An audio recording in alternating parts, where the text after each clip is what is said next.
Watch this dancer throw the same move twice. Same arm, same speed, same body. One take, it fills the whole stage. The other take, it barely registers. Nothing about the move changed. Only the light did. That should not be possible. Your eyes are supposed to read size from the body, from how far the arm travels. But here the arm travels the exact same distance both times, and your brain swears one is bigger. So what is your eye actually measuring? Here is the first clue, and it feels backwards. The take that looked bigger had less light on the dancer, not more. Flood the whole body in bright, even light, and the move goes flat. Cut most of the light away, and it explodes. Think about why. When light hits every part of the body equally, everything is equally bright, so nothing stands out. Your eye has no edge to grab. The move happens, but it has no frame. It is loud and invisible at the same time. Now kill most of that light and leave one bright source. Suddenly the arm has a bright side and a dark side. That difference between the two sides is contrast, and contrast is the first thing your visual system hunts for before it even sees a person. So the size you feel is not the size of the move. It is the size of the brightness difference the move drags across the frame. A big swing through a steep light gradient reads as enormous. The same swing in flat light reads as nothing. But contrast alone still leaves something unexplained. Two dancers can both stand in that same steep light, throw the same move, and one still pops off the screen while the other blends in. Same light, same move. Something else is deciding this. The thing deciding it is where the light sits. Put the bright source behind the dancer, just off to one side, and it schemes along the outline of the body. That thin bright line tracing the edge is called a rim light, and it is quietly doing most of the work. A rim light carves the body away from whatever is behind it. Without it, an arm swung backward disappears into a dark background. With it, that same arm gets a glowing edge, so your eye can follow it all the way out and all the way back. This is exactly what K-pop stages abuse on purpose. Watch a title track chorus in slow motion.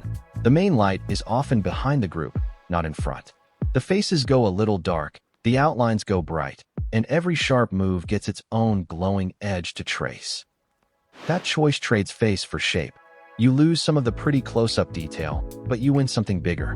The whole body turns into a clean, readable outline that the eye can follow across the stage at a glance, even from the back row. And once the body is a clean shape, a new thing kicks in. Your brain stops processing a person and starts processing a silhouette. Silhouettes are read faster than faces. You recognize a pose from its outline in a fraction of the time it takes to read features. That speed is the whole trick. A move that your eye reads faster feels bigger and more powerful because the impact lands before you have time to think.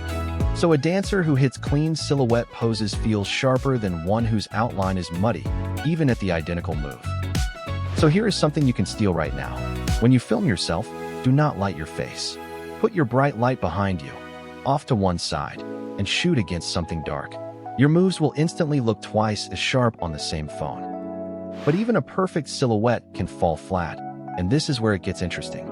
You can hit a beautiful edge-lit pose and still have it look small if you hit it at the wrong moment, which means light and shape are not the whole story. Timing is hiding underneath. Here's the timing part. A move looks biggest when it lands exactly on a hard sound. The eye and the ear stack on top of each other. The bright edge snaps into place at the same instant a heavy beat hits, and the two impacts fuse into one that feels larger than either alone. K-pop choreographers build entire hooks around this stack. The signature move is not just placed on the beat. It is placed on the beat right after a tiny pause, so the pose lands into silence and the light hits into stillness.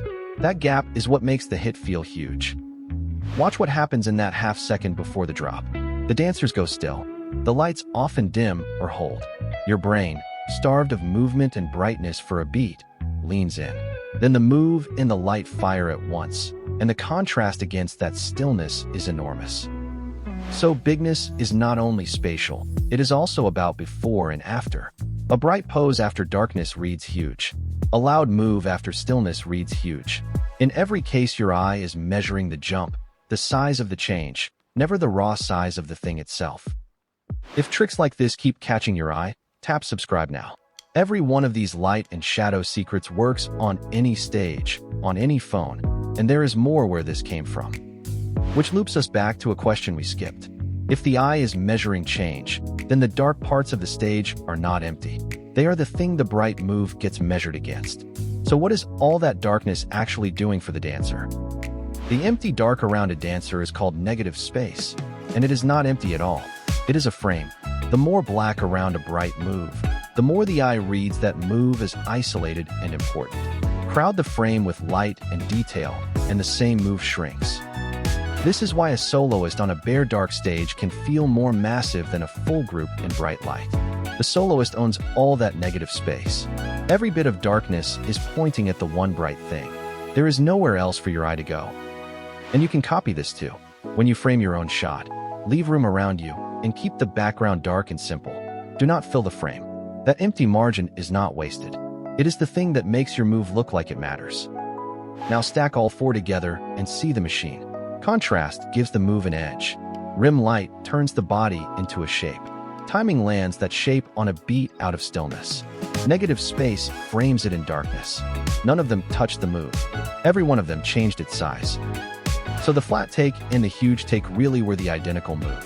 The dancer did not get bigger between them. The stage around the dancer did all the growing. Your eye handed the credit to the body, but the credit belonged to the light. This is the part that should change how you watch. Next time a chorus gives you chills, pause and ask what the light is doing, not just what the body is doing. You will start seeing the rim, the pause, the dark margin, and you cannot unsee it. And it means the smallest room and the cheapest phone can still make a move look huge. You do not need a bigger stage or a stronger dancer. You need one hard light behind you, a dark wall, a beat to land on, and space to breathe. There is one thing all of this still cannot explain, though.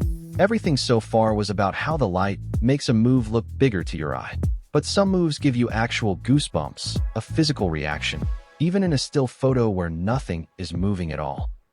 If the size illusion is your eye measuring change, what is the goosebump measuring when there is no movement left to measure? That one is not about the light on the stage. It is about something the pose does to your body directly. We will chase that down next time. If you want the answer, subscribe.